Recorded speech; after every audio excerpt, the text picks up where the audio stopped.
फिल्मों की शुरुआत होती है लंकापति रावण से, जो हिमालय की पहाड़ियों में बैठकर भगवान ब्रह्मा जी को प्रसन्न करता है और उनसे अमर होने का वरदान मांगता है।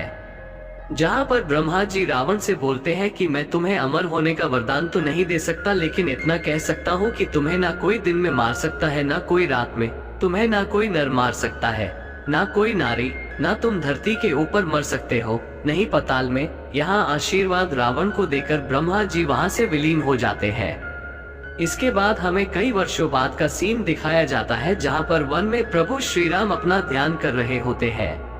तभी कुछ असुर उन पर हमला कर देते हैं। उसके बाद प्रभु श्री राम और लक्ष्मण उन राक्षस से लड़ाई करते हैं और उनका वध करते हैं।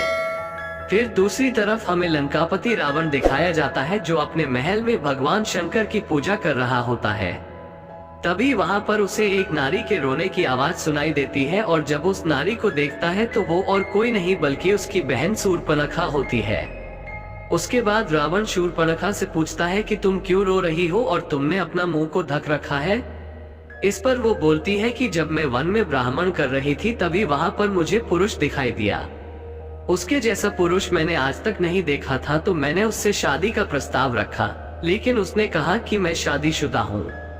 यह बात सुनकर मुझसे रहा नहीं गया, और जब मैं उसकी पत्नी को देखने गई तो मैंने देखा कि उससे सुंदर नारी पूरे ब्रह्मांड में दूसरी और कोई नहीं है, और वहाँ उन 2 राजकुमारों के साथ वन में भटक रही है। वो उसकी जगह उस वन में नहीं बल्कि तुम्हारे महल में है, जो अगर आप जानकी का हरण करके ले आएंगे तो इससे आपको जानकी मिल जाएगी और मेरा प्रतिशोध ही पूरा हो जाएगा। इसके बाद वन में भगवान श्री राम सीता माता से कहते हैं कि तुम्हारी जगह इस वन में नहीं बल्कि महल में है, अभी भी समय, तुम अयोध्या लौट जाओ। जहां पर सीता मैया राम जी से कहती है कि जहां मेरे राघव होंगे वहीं उनकी जानकी होगी, और उसी दौरान सीता माता की नजर स्वर्ण की हिरण पर पड़ती है और वह प्रभु श्री राम से कहती है कि मैंने आज तक ऐसा हिरण नहीं देखा, क्या आप मेरे लिए ये हिरण लेकर आ सकते हैं। जिस पर श्री राम सीता मैया से कहते हैं कि तुम कुटिया में जाओ, मैं इस हिरण को लेकर आता हूँ। अब उसके बाद श्री राम उस हिरण का पीछा करने में लग जाते हैं। इधर सीता मैया कुटिया में पहुंच जाती है, जहां उन्हें प्रभु श्री राम के पुकारने की आवाज सुनाई देती है। उसके बाद सीता मैया लक्ष्मण जी से कहती है कि तुम्हारे भैया तुम्हें पुकार रहे हैं, वहां कोई संकट में है, तुम जाओ उनकी मदद करना। इस पर लक्ष्मण जी कहते हैं कि तुम्हें यहाँ पर मैं अकेले छोड़कर नहीं जा सकता, लेकिन सीता मैया के बार बार कहने पर लक्ष्मण जी एक लकीर खींचते हैं और कहते हैं कि माता कुछ भी हो जाए, आप इस रेखा को पार मत करना, और लक्ष्मण जी प्रभु श्री राम की तरफ चले जाते हैं। तब तक श्री राम उस मायावी हिरण का वध कर चुके होते हैं।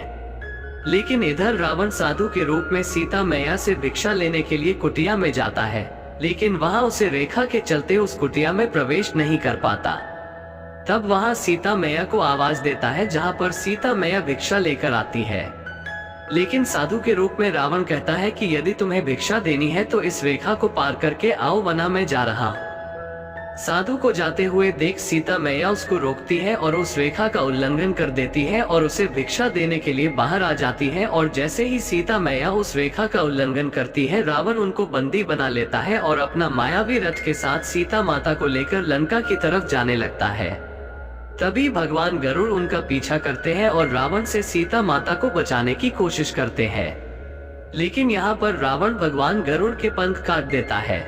इसके बाद सीता मैया अपने कुछ आभूषण फेंकती, जो कि एक वानर को मिलते हैं, और इधर सीता मैया को ढूंढते ढूंढते प्रभु श्री राम वन में पहुंचते हैं, जहां पर उन्हें भगवान गरुड़ मिलते हैं, जो उन्हें सीता मैया के अपहरण की बात बताते हैं। इसके बाद वो अपने प्राण त्याग देते हैं और फिर प्रभु श्री राम भगवान गरुड़ का अंतिम संस्कार करते हैं। इसके बाद लक्ष्मण जी श्री राम से बोलते हैं कि हमें रावण से युद्ध करने के लिए सेना की जरूरत पड़ेगी, हमें अयोध्या से सेना को बुलाना होगा। तब प्रभु श्री राम बोलते हैं कि मैं अयोध्या की सहायता नहीं ले सकता, क्योंकि मैं वहां का राजा नहीं हूँ। तभी एक बुरी औरत यानी कि सबरी प्रभु श्री राम लक्ष्मण की तरह आती है और उन्हें अपने झूठे बेर खिलाती है। उसके बाद सबरी वहीं पर जल रहे आग में अपने प्राण त्याग देती है, और साथ ही जाते जाते श्री राम से बोलती है कि तुम जाकर वानर सुग्रीव से मिलो, वही तुम्हारी मदद करेंगे। इसके बाद श्री राम लक्ष्मण जी सुग्रीव से मिलने के लिए निकल जाते हैं। तभी उन्हें रास्ते में एक साधु मिलता है, वो लक्ष्मण जी के साथ थोड़ी टटोली करते हैं और उन्हें चिढ़ाते हैं। लेकिन श्री राम पहचान जाते हैं कि ये हनुमान जी हैं और श्री राम जाकर उनको गले लगाते हैं, जिसके बाद श्री राम हनुमान जी से बोलते हैं कि मुझे सुग्रीव से मिलना है। उसके बाद हनुमान जी श्री राम के पास लेकर जाते हैं, जहाँ पर श्री राम सुग्रीव से मदद मांगते हैं। तभी सुग्रीव श्री राम जी को सीता मैया के आभूषण देते हैं, लेकिन साथ में प्रभु श्री राम से कहता है कि प्रभु मैं आपकी सहायता कैसे करूं? मेरा तो पूरा राज्य मेरे भाई बाली ने मुझसे छीन लिया है। उसके बाद प्रभु श्री राम सुग्रीव से कहते हैं कि तुम तुम्हारे भाई के खिलाफ युद्ध की तैयारी करो। इसके बाद हमें बाली और सुग्रीव दोनों भाई में लड़ाई देखने को मिलती है, जहां पर प्रभु श्री राम बाली का वध कर देते हैं और बाली को हराकर सुग्रीव का राज्याभिषेक करते हैं। उसके बाद हनुमान जी श्री राम जी से कहते हैं कि हमें सीता मैया तक खबर भेजनी चाहिए कि राघव उन्हें लेने के लिए आ रहे हैं। लक्ष्मण जी हनुमान जी को लंका भेजने के लिए उन्हें उनकी शक्तियों का स्मरण कराते हैं। उसके बाद पवन वेग से उड़कर पवन पुत्र लंका जाते हैं, जहां पर सीता मैया से मिलते हैं और उन्हें राम जी की अंगूठी देते हैं। लेकिन तभी वहां पर इंद्रजीत आ जाता है और वहां हनुमान जी को बंदी बनाकर लंका में ले जाता है। यहाँ पर उन्हें मृत्युदंड देने के लिए कहता है, लेकिन तभी विभीषण बोलते हैं कि हनुमान राजदूत है और राजदूत को मृत्यु नहीं दी जाती है।